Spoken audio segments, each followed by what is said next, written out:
So welcome OPN, um, all the channels that are mirroring us, all our viewers and chatters and supporters. Thank you guys for being here tonight. We're really fortunate to have Bryan Perlmutter, who is with WallStreetSouth.org.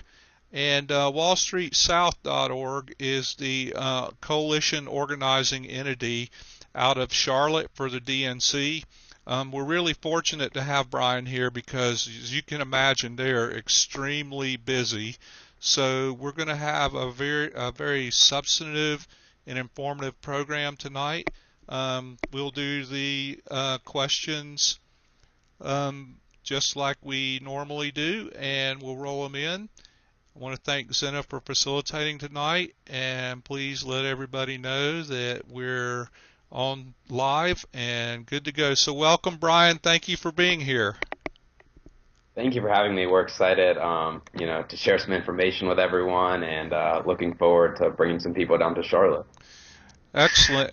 I think a good way to start would be for you to give a little bit of an introduction to yourself and tell us about the role you play with wallstreet.org. Yeah, so I'm Bryan Perlmutter, and I was actually originally from Charlotte, North Carolina, and I moved up to the Raleigh-Durham area about 3 years ago to go to school. So I was glad to be back in Charlotte to organize for the upcoming DNC. I've personally, been on I'm the coordinator of the local Triangle Organizing Committee. I've been working on the media team as well as one of the organizers for a festival on September 1st, and I've been working to help pull together some logistics for the march on September 2nd. So I've been busy with the coalition. We've, fortunately had a lot of people help us, so, we're in good shape moving forward. I'm glad to hear that. So, what is the goal of WallStreetSouth.org, and about how many people are working on your core team? So originally, it's not a surprise that the Democrats announced that they were going to have their convention in Charlotte. Charlotte is the second largest center of financial capital in the United States behind Wall Street, New York. We wanted to bring to light the connections of the banks and the big corporations and the role they play in our government and really, in our lives. So the coalition came together to really make sure that we have an independent voice and we can bring people's demands to the DNC and really to the banks and make sure that they know that there is an independent people's voice that is mobilizing on the side of justice. Excellent. And we've got about, we've had a wide variety of people. Charlotte in the South, we kind of get a bad reputation that we don't have organizers down here, but we've had a great local leadership from Charlotte who's really helped to pull this together. Folks from Occupy Charlotte and immigrant rights groups in Charlotte in the South. So we've had a lot of people come together to help pull this thing off. Okay. And as we spoke on the phone and offline, Organizer X and I are working on some organizing of media down there. And one of the questions that comes up frequently is WallStreetSouth.org the go-to organization for info throughout the DNC week for protesters? Yeah, so we tried to set ourselves up as kind of a hub so everyone who wants to find information can kind of come through us. We have over 85 organizations throughout the country in the South that have signed on as endorsers. So any, affinity actions that those groups are planning or any big actions that have been coordinated through our coalition, we'll be able to disperse that information. So anyone that, has events that want to be pushed out or, specifically the coalition's events, we really want to serve as that hub to, get that information out and make sure people know what's going on for the weekend. And what's gonna be your primary method of mass communicating to the population when we're down there? So right now, we have email blasts that go out, and we have our website, wallstreetsouth.org. But during the actual convention, we're going to have a social media team. We have a, at Wall Street South. and you can like us on Facebook. And we're going to have a whole team that's going to be under a tent, where individuals are going to be able to go and upload their videos and upload their content. We're also going to have live stream and tweets and Facebook posts. So everything should be coming live directly from there. So we'll have our own live stream set up, and individuals who are taking videos or pictures will be able to come to our tent and upload those, and we can push those out right over our website and Twitter and Facebook. Excellent. And so I guess now would be a good time to tell us where the tent's physically going to be. Is that going to be at Area 15? It's gonna be depending on where events are. So during the festival, we'll make sure we have a space for media on September 1st during the festival. During the march, we're gonna have it set up at Frazier Park, which is our initial rallying point. And then during the workers' assembly too, there should be a social media tent. Okay, so the tent's going to follow the origin of the actions for the most part. Yes, That's we want to make perfect. sure it's right there. So Yeah, clearly, I'm really interested in where that's going to be. So you touched on how many groups are participating in the coalition. You said it was in the 80s, 80 some. Is that correct? yeah, over 80. Yeah. Can you give us just a few examples of people we may or may not know that are coming and participating in a fairly large capacity? Yeah, we've had labor groups and student groups. We've had environmental groups. We've had LGBTQ groups, immigrant rights groups. We've really anti-war groups. We've really had a large, diverse group of people who feel that their interests just really aren't being represented by the two-party system. So. We've had many Occupy groups from Occupy Charlotte, Occupy Atlanta, Occupy Durham, Occupy Raleigh. We've had student groups where I go to campus and across, North Carolina. We've also had immigrant rights groups. We've United for the Dream and others. So we've really been able to build a big coalition. Yeah, sounds like a broad and deep base, which is really gratifying to know that all those people are there contributing to the same cause, which is not necessarily support of the Democratic platform, but support of social justice and progress and equality for all. So hopefully we'll be able to make our voices heard. Um, can you give us kind of an overview on the events that are currently scheduled? You've touched on the one, so just let's start with the Saturday afternoon evening event, and then the Sunday march, and just let's take us down the week as far as you know so far. Yeah, so on September 1st, we have an event called Festival Liberación, which I've had the opportunity to help organize with, and it's going to be a free all-day festival. And it's really centered around the student and youth and immigrant struggle. We're going to have teach-ins and workshops and spoken word.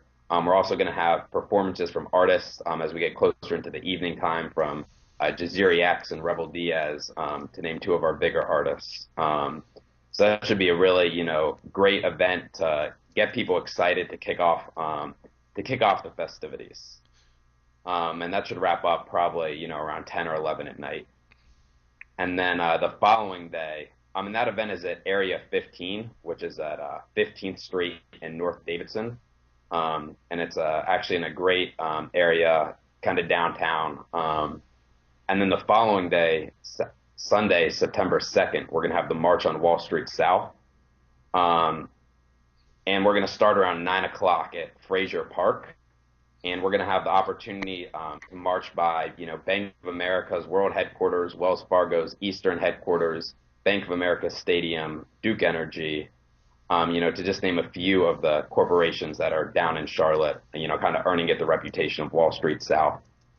And then the following day on Monday, which is actually Labor Day, there's going to be a Labor Day parade downtown, and then a Southern Workers Assembly. In North Carolina, it's a right to work state. Public workers don't have the right to collectively bargain, and the city workers in Charlotte have actually been picketing every Monday in front of City Hall to kind of escalate their struggle. So they're going to be a Southern Workers Assembly where there's going to be workers from all across the South, where we really don't have collective bargaining or strong unions, speaking out about actual working conditions and what they face on an everyday basis. So hopefully highlighting and bringing attention to some of the workers. Okay, and all those events are outlined on the website, correct? With start times, information about geography for people who haven't been to Charlotte, and how to make those connections.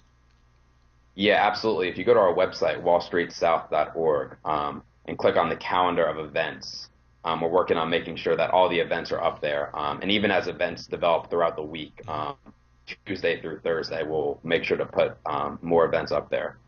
And for people that are coming to Charlotte and that are going to be new, we've actually been producing a zine or a pamphlet that kind of gives an outline of Charlotte. It gives demographic information. It's got a map. It's going to have all of our legal numbers, our hotline numbers, of the events that we know that are planned will be in there.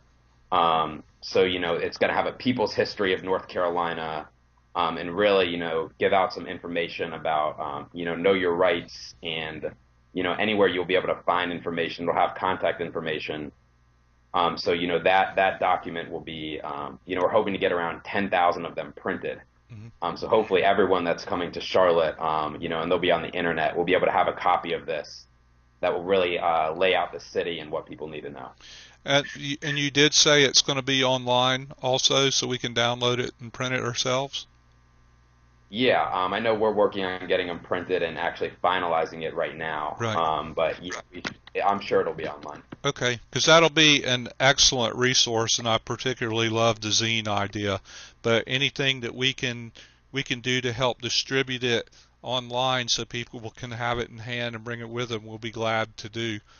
Um, so we've been talking about the Sunday march a good bit, amongst ourselves and out, with the crew that I'll be working with, and just people we know that are coming.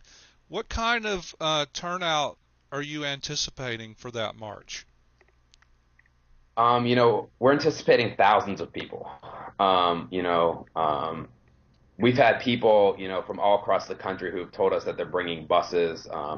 I know from, just in our area, in the Raleigh area, we're going to have two buses that are coming down on Sunday, and one bus on Saturday. So, I think we're really expecting a big turnout, in the thousands of people.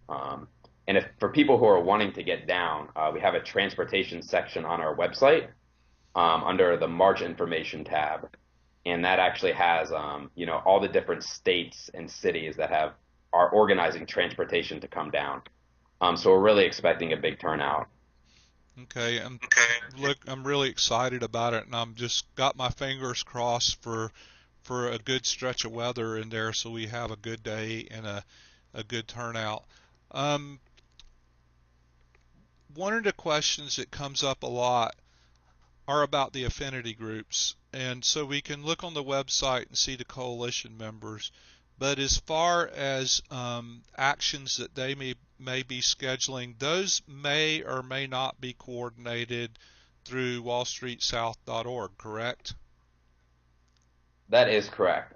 We have a lot of affinity groups that are within our organization and have signed on to the coalition. And we really wanted to serve as a distribution point so we can both get word out about their events, and kind of help spread the word. But there are, I'm sure there are events that are being organized outside of the coalition. And we encourage that. We want people's voices to be heard. Right. And we really just want to make sure that everyone, will know about the information. We can distribute it as far and wide as possible. Yeah, so for all the indie media people that are going to be in there, like the the crew that I'll be with and all that, whenever we get the drift of something, if we communicate that to you guys, that would be a good thing because then you could help distribute information out, and it's like a two-way street, right? Is that what you're looking for from the participants around?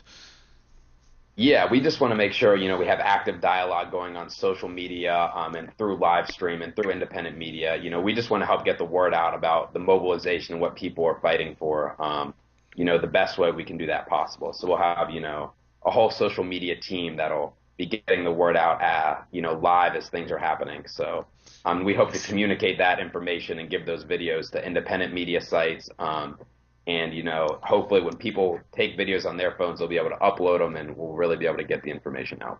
Outstanding. Are you guys any way integrated or working with the I think it's the PPL Media Center that's downtown. Some of us are getting creds through them also, just so we have a little more access. But that's the media and blogging center, or is that a whole separate deal there? You know, I have personally not done any work with them. I'm not sure if other people in our coalition may have reached out to them or may not have, but they haven't, as far as I know, they haven't been involved in developing any of our media. Well, I can assure you there's a couple of people that'll be on the inside and we'll leverage their resources as much as we can to help you guys out too. So that's just our little bit. So I want you to tell us about the Convergence Center, the availability of it to the public, the access, the hours and all that kind of stuff. And as my understanding is that's at Area 15 also, correct? Yeah. So we were fortunate enough to be able to get enough money together to open this awesome space. And it's at Area 15, and it's a huge space. We're going to be able to have an information table. There's going to be Wi-Fi. There's going to be able to people that are going to be able to work on posters and designs and outreach, and distributing our zine and information. So right now that center operates kind of how the community needs it, and how it best fits our needs. So usually, around from noon to 10 o'clock at night. Hmm. But as the convention gets closer and as more things develop, we'll expand the hours of the Convergence Center to really fit the needs of the people that are coming in, and people that need meeting space and people that need information. We're going to make sure that center's staffed, and there'll be people working there as well to get the word out. Okay, great. So that is an accessible uh, place for like the media team I'm coming with if we wanted to come there, because we're going to try to do a daily newsletter, like a printed daily newsletter, and as a distro point for stuff like that, that would be a good example, correct? Yeah, that center, yeah, it'll be a good example. It'll be staffed. We'll have our information there, and you'll be able to really talk to a lot of people down there as well. Excellent. Um, Now I want to get into some of the meat of the stuff, and I have to say, in watching all this unfold, that your organization has been extremely cooperative with the city and the county and the law enforcement authorities and everything. And I know you've had these extended dialogues, and so you've conducted yourselves really professionally, and I think you've tried to do all the right things in a non-confrontational manner. But I want you to speak as much as you can to the extraordinary event ordinances and how they're going to impact the general protesting population. Yeah, so about 9, 10 months ago, the city of Charlotte passed these extraordinary event ordinances, which allows the city manager of Charlotte to arbitrarily declare any event an extraordinary event. Um, and kind of what this means is there's a bunch of ridiculous rules and regulations that they've laid out that basically gives the police any power that they want to. There's provisions in there about you can't have a marker, you can't have a scarf, a book bag, a water bottle, kind of all these ridiculous things that people are going to be carrying. And we're really, our events are safe, our events are permitted, at least the ones on Saturday and Sunday. And they actually use this extraordinary event ordinances as kind of a thing we use as scare tactic. They also used it when we had a Bank of America's shareholders protest in Charlotte. Mm-hmm. They declared that a protest an extraordinary event, and it didn't really influence the event at all. They made no additional arrest or additional attacks on protesters or any way to try to repress what the people were doing. But it is something that we're going to be prepared for. We have a legal team in Charlotte that's going to be working on these things, and can kind of represent people when we have misconduct by the police, and we're going to have police liaisons to make sure that there is, no repression at these events. Well, we can't guarantee that. We just want to make sure that we can get the voice of the people out. Right. And I think it would be an interesting conversation to back up just a little bit and tell us about the parade route for Sunday, because I'm familiar with Charlotte and I know where Frazier Park is and I know where Duke Energy and Bank of America are, and there's quite a distance. So can you tell us a little bit about how the parade route was determined and what the restrictions are and kind of what we will expect as we're leaving Frazier and headed towards the downtown area? Yeah, we actually, had to petition the city, and worked around this parade route to get it to what we want it to be for a number of months. And it's actually a 3 miles, in total distance. So we're going to leave Frazier Park, and I'm not sure exactly what road that is, but we're going to head down, towards, Wells Fargo and Bank of America, and we're going to be, adjacent to those buildings. So we're going to be able to go right by them. We're also going to be able to go right by Time Warner Cable Arena, which is where they're going to be holding their events.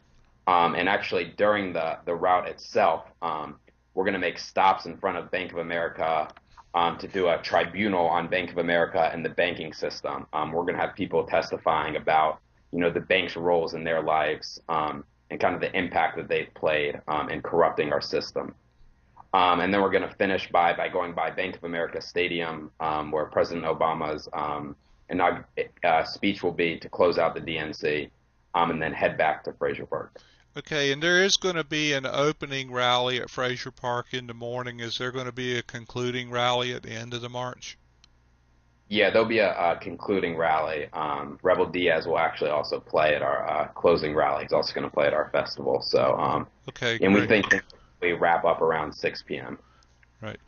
Um, at my last look, which I haven't looked this week, but the last look I took, the free speech zones and the what I will call the exclusionary zones around the arena and all that had not been determined or had not been publicly announced yet. Where do we stand on that? So yeah, they haven't been released. And the police actually said in a webinar that they have multiple security plans, and contingency plans depending on what happens at the RNC. And that was the answer they gave out on a public webinar. So we really, don't know what to expect. And if they're not going to make their decision until after the RNC, there will be very little time, to kind of make some preparations. But the security perimeter will probably be set up on Monday, or Tuesday, when the DNC starts. So the events on Saturday, Sunday, and Monday, the locations for those won't be impacted, but some more affinity group actions throughout the week may be impacted. And they really haven't announced where they're going to set up these free speech zones. The city also agreed to set up like a speakers platform, and another march route. And, by law, they have to be within sight and sound of the convention, but, it's probably not going to be. And they have not announced those either. Um, so that's going to be a last minute thing to keep everybody off balance, clearly. So we'll just have to wait and see how that unfolds. You touched a bit ago about the scarves and the water bottles and backpacks and gear bags in and around the convention area, and I did hear the police chief speak recently that once the exclusionary zone was determined, if anybody was in there, um, credentials or not, carrying backpacks or any of those things, that they would be subject to search and arrest. Is so? I'm asking, what's the vibe in the community first on the community population? How do they perceive this this week coming up? And then what kind of vibe are you guys getting from law enforcement? Charlotte's just like any other, big city. There is lots of police brutality in Charlotte. There is lots of, you know, uh, racial profiling by the police in Charlotte. And, it's really, kind of sad that they have to, they use these excuses. And it's really to target people. And we think, they're probably going to use these to target certain people, certain, people that kind of look like a protester, how they see it or whatever.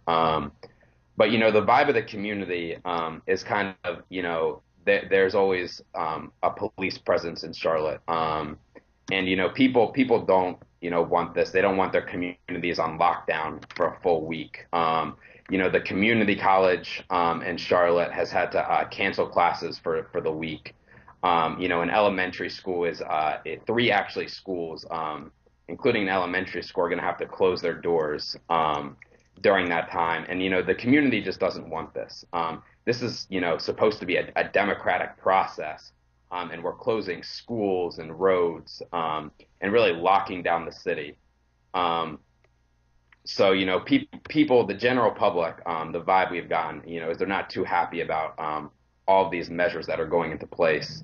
But people are also, excited to get out and have the opportunity to raise their voice and use this opportunity of all the media attention to really come out to our events on throughout the weekend, to make sure that their voice is heard about how issues in their community are being treated.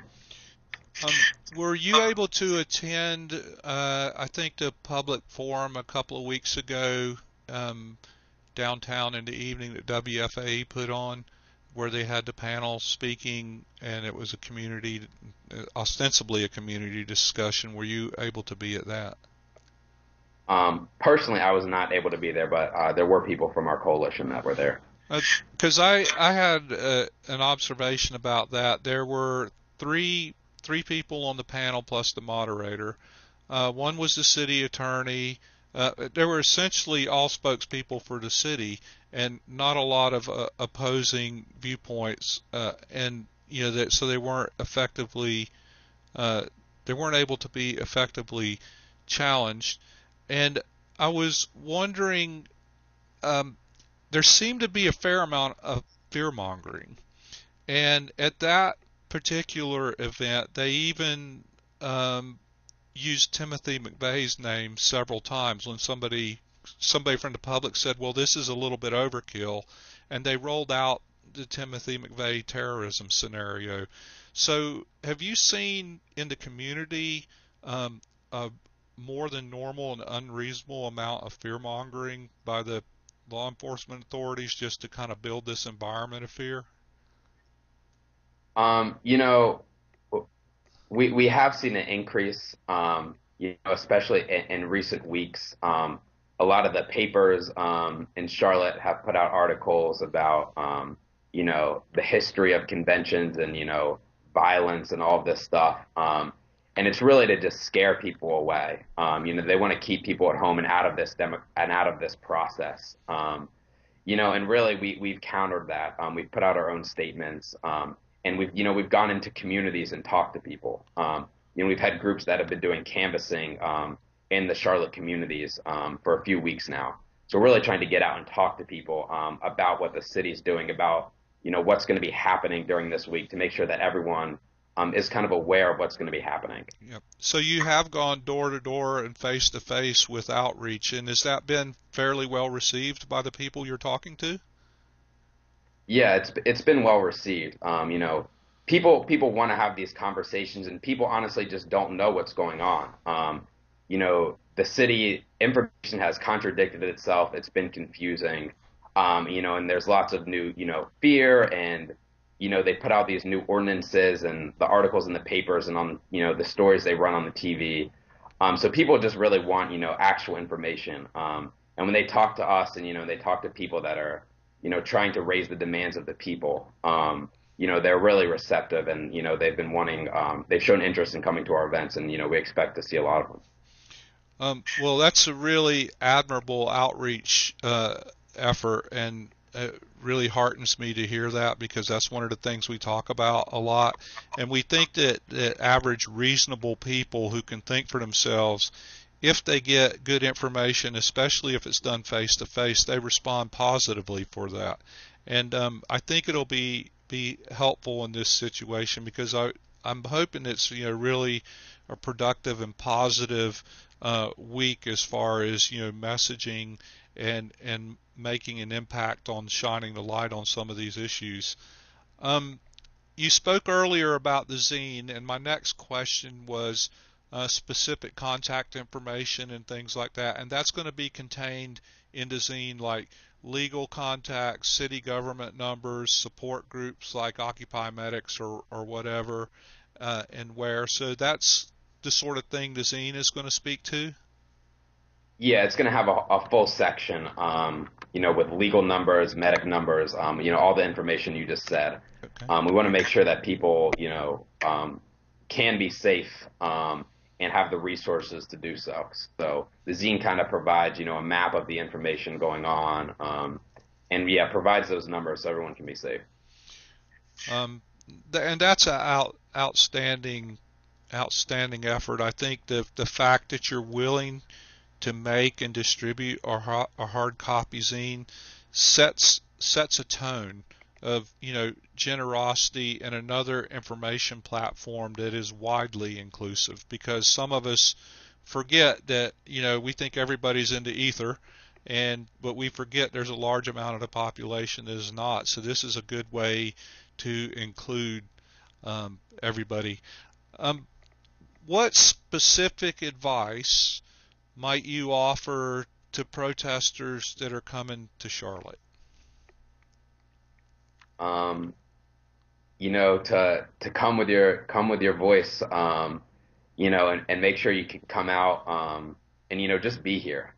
We're gonna have awesome events going on that are really gonna raise up people, and just get in a car with a bunch of people, organize a bus from your city or from your town, or a van, and just come down and meet with other people and learn other people's stories, and participate in all the events we've got going on.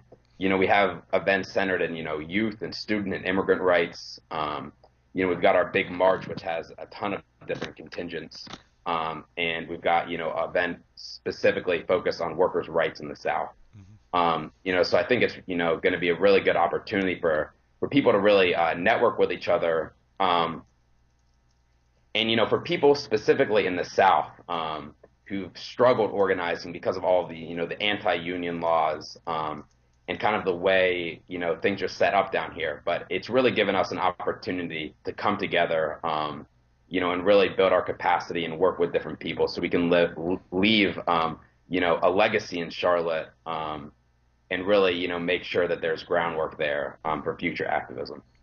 Excellent. I'm I'm really excited about coming and being able to participate, and with the group that we're bringing in, also all the people we're coordinating there.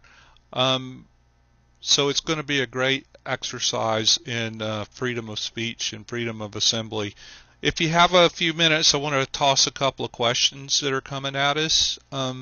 First of all, somebody asked if the coalition is working with any specifically Democratic groups. We're not. Okay. That was a good, succinct answer. It's pretty much a yes or no. Yeah. Okay, great. And there's a follow-up question. What do you think, and what does the organization think about the voter purging laws and some of the new voter laws that like the ID laws and all that kind of thing happening? Are you conversant with that? Yeah, I mean, our coalition really ranges a lot of people, with a lot of different politics, and political identities. But, as a whole, our coalition is against, racism and against repression. And some of these voter ID laws, are really, racist attacks on voting. Mm-hmm. They target, minorities, and they target old people, and they target young people. And I think, um, whether there are plenty of people in our coalition, that have plenty of views on voting, and the role of, the current electoral system as we have it. But we definitely stand against any, racist attacks, on our current system. Okay, and we we had a question. This might be a viewer that came in late. Do you have any press people in the Wall Street South .org group? And I think you said you're going to have a rather large media contingent on the ground for WallStreetSouth.org, including social media, live streamers, printing, obviously, if you're doing a zine? Yeah, we have a whole group of people in a media working group that's been active for the last 6 or 7 months, and they're going to be putting out press releases and distributing information through our live stream, through our social media, Facebook and Twitter, and putting posts on the website and posting videos, etc., Right. to make sure we get the word out. So. Do you guys have your live stream channel up already so we could just give that address out, or is that still in progress? We have not developed it. We have, groups who have expressed that they wanted to come and live stream, so we're trying to, make sure that there's a central place where we can have a list of different channels that people are live streaming on, as well as have a one specific to the coalition. Well, we'll be glad to help you with that because Okay, yeah. if there's anything we can do. Do we have any more questions from the chatters? And while I'm waiting to see if anything comes up, do you have any closing thoughts or observations for us tonight? Yeah, I mean, we're excited to have the DNC in Charlotte. We're excited that it's in the South, and we really want to, bring to light the issues that, they chose to be in Charlotte because, of the money they're getting. It's the world headquarters of Bank of America, the eastern headquarters of Wells Fargo. It's home to the largest utility company in the country. And they're giving out money to all these corporations. And if you walk around in Charlotte, it's kind of owned by Bank of America. Bank of America Plaza, there's multiple Bank of America buildings, Bank of America Stadium. You kind of can't escape the banks down here. And we really have a great opportunity to really bring to light the roles that the banks have played in the economic crisis, and the way they're really corrupting our democracy. So we're excited for this opportunity to really raise demands and bring attention to what's been going on, specifically in Charlotte and the South, with our workers and with immigrants in the South. We really have a great opportunity here. Well, I want to thank you on behalf of all of us out here watching and the people that all work with you. We're seeing it ramp up. You're getting more and more of a presence. Your messaging is strong. And we want to thank you for all your hard work. And I do want to point out, if the viewers and chatters didn't catch it, Bryan is a student at one of the universities in Raleigh, and so he is working nonstop on organizing this huge coalition and still maintaining his studies. So it's a pretty impressive effort you're doing, and I know a lot of other people are doing it too. So thank you so much for all your hard work. You guys have created a great environment for us to roll into, and we really appreciate it. Yeah, and thank you for helping, spread the word, and we hope to see everyone in Charlotte, in coming up in, just 10 days or so.